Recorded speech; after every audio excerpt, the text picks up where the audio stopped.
রমাদান মাসে যদি কেউ দোয়া করে ওই দোয়া আপনি ফিরিয়ে দেন না। আল্লাহ, আপনি তো ইউনুসকে মাছের পেটে একা ছেড়ে দেন নাই, আপনি তো ইব্রাহিমকে আগুনের মধ্যে একা ছেড়ে দেন নাই, আপনি তো নবী মুহাম্মদকে গারে সুরের মধ্যে একা ছেড়ে দেন নাই। আল্লাহ, আমি কি দোষ করেছি? আমাকে কেন আপনি একা ছেড়ে দিবেন? আমি কি আপনার গোলাম নাই?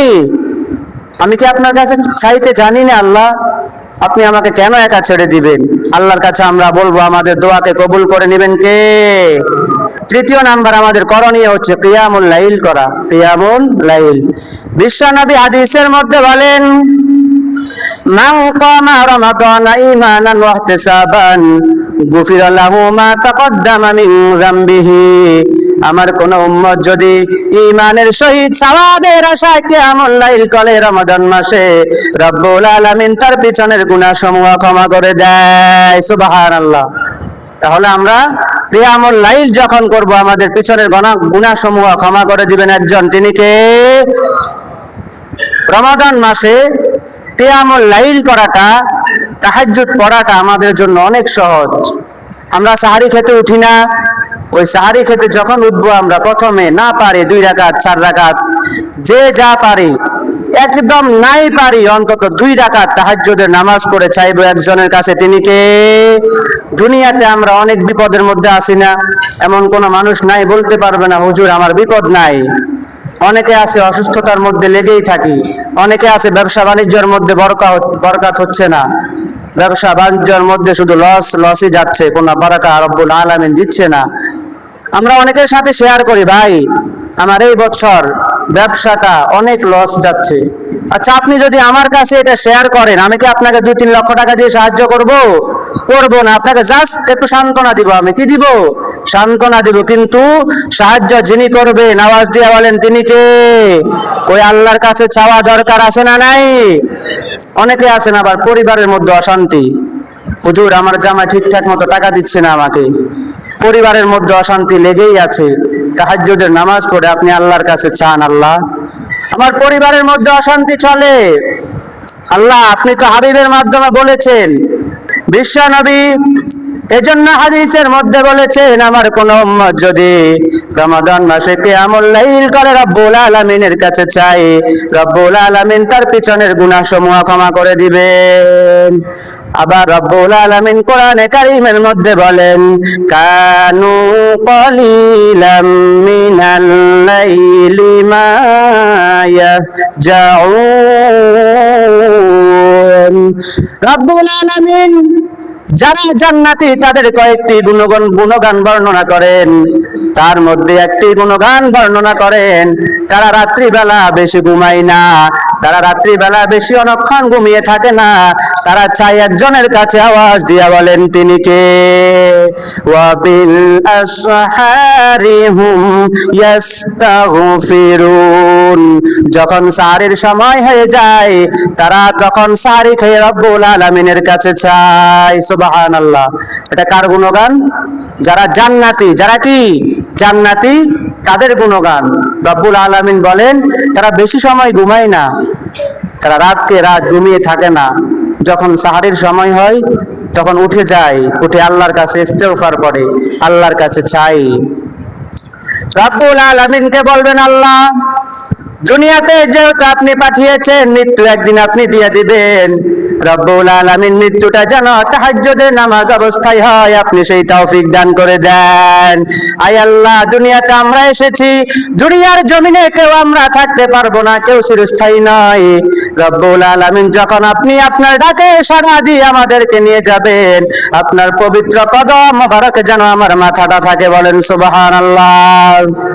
আল্লাহর কাছে দোয়া করতে পারবো না আমরা যে আল্লাহ দুনিয়া থেকে তো আমরা চলে যাব, আপনি আমাদেরকে পাঠিয়েছেন কিছুদিনের জন্য, কিছুদিন আমরা আছি আবার চলে যাব, যখন যেতেই হবে আল্লাহ আপনি আমাকে ওই তৌফিকটা দেন, আমি যেন তাহাজ্জুদের সময় আপনার কদমের মধ্যে সিজদা দেওয়া অবস্থায় আমার মৃত্যুটা যেন হয়। এ কথা বলতে পারবেন না?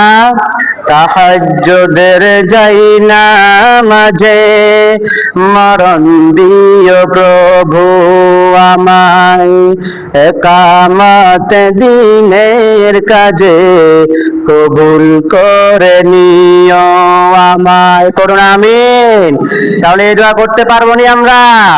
আবার রব্বুল আলামিন পবিত্র কোরআনে কারীমের মধ্যে বলেন, তাতাজাফা জুনুবুহুম আনিল মাদাজি'i ইয়াদউনা রাব্বাহুম খাওফান ওয়া তামাআন ওয়া মিম্মা রাযাকনাহুম ইউনফিকুন। রব্বুল আলামিন ডাক দিয়া বলেন, যারা জান্নাতি তাদের অন্যতম বৈশিষ্ট্য হলো তারা রাত্রিবেলা বেশি অনেকক্ষণ ঘুমায় না, আরামের বিছানাটা ছেড়ে দিয়ে তারা রব্বুল আলামিনের কাছে চাই, ভয় নিয়ে এবং আশা নিয়ে রব্বুল আলামিনের কাছে চাই, জাহান্নামের ভয় নিয়ে আল্লাহর কাছে চাই, আল্লাহ জাহান্নামের আযাব সহ্য করার মতো আমার ক্ষমতা নাই, দুনিয়ার আগুন সহ্য করতে পারি না, ওই জাহান্নামের আযাব, ওই জাহান্নামের কঠিন আগুন সহ্য করার মতো আমার ক্ষমতা নাই। রব্বুল আলামিন, আপনি আমাদেরকে দুনিয়ার জমিনে সৃষ্টি করেছেন, রব্বুল আলামিন আমি আপনার জন্য এত কিছু করি, এত নেক আমল করি, আবার কখনো শয়তানের ধোঁকায় পড়ে যাই, শয়তানের ধোঁকায় পড়ে গুনাহ করে ফেলেছি, আমি আল্লাহর কাছে আজকে তওবা করতেছি গো আল্লাহ, আপনি আমার জীবনের গুনাহ সমূহ ক্ষমা করে দেন, আপনি আমাকে জান্নাতের মেহমান বানাইয়া দেন, করুন আমিন। এই দোয়া করতে পারবেন না আল্লাহর কাছে? জাহান্নামের আশা নিবেন, জাহান্নামের ভয় মনে থাকতে হবে, কারণ যারা জাহান্নামকে ভয় করে তারা রব্বুল আলামিনের কাছে বলে, ওয়াল্লাযীনা ইয়াকুলুনা রাব্বানা সরিফ আন্না আযাবা জাহান্নাম ইন্না আযাবাহা কানা গরামা। আয় আল্লাহ, আপনি আমাকে জাহান্নামের আগুন থেকে নিষ্কৃতি দেন, কারণ জাহান্নামের আগুন সহ্য করার মতো আমার ক্ষমতা নাই, জাহান্নামের আগুনটা এমন কঠিন, দুনিয়ার আগুনের চেয়ে 70 গুণ বেশি, দুনিয়ার আগুনে তো আমরা সহ্য করতে পারি না, জাহান্নামের আগুন সহ্য করার মতো আমার ক্ষমতা নাই গো আল্লাহ। এই দোয়াটা করতে পারবো তো আমরা সবাই? রব্বুল আলামিন বলেন, যারা এই দোয়াটা করবে তাদের জন্য কি পুরস্কার রয়েছে, এটা রব্বুল আলামিন কোরআনে কারীমের মধ্যে বলে দিয়েছেন। রব্বুল আলামিন বলেন, যারা আমি রব্বুল আলামিনের কাছে এই দোয়াটা করবে, ফালা তা'লাম নাফসুম মা উখফিয়া লাহুম মিন কুররাতি আ'য়ুনিন জাযাআম বিমা কানু ইয়ামালুন। রব্বুল আলামিন বলেন, আমার যে সমস্ত উম্মতগণ, আমার যে সমস্ত বান্দাগণ এই দোয়াটা করবে, আমি রব্বুল আলামিন তাদের জন্য এমন জান্নাত রেডি করে রেখে দিয়েছি, যে জান্নাত দুনিয়ার কোনো চক্ষু দেখে নাই, যে জান্নাতের কথা দুনিয়ার কোনো কান শ্রবণ করতে পারে নাই, আমি রব্বুল আলামিন তাদের জন্য এমন একটি জান্নাত রেডি রেখেছি। সুবহানাল্লাহ, আরো জোরে বলুন সুবহানাল্লাহ।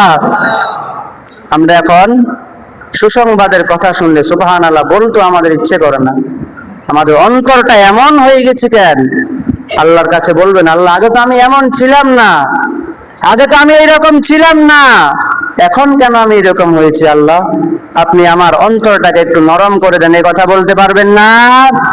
আবার রব্বুল আলামিন কোরআনে কারীমের মধ্যে বলেন, ওয়া মিনাল লাইলি ফাতাহাজ্জাদ বিহি নাফিলাতাল লাক আসা আইয়াবআসাকা রাব্বুকা মাকামান মাহমুদা।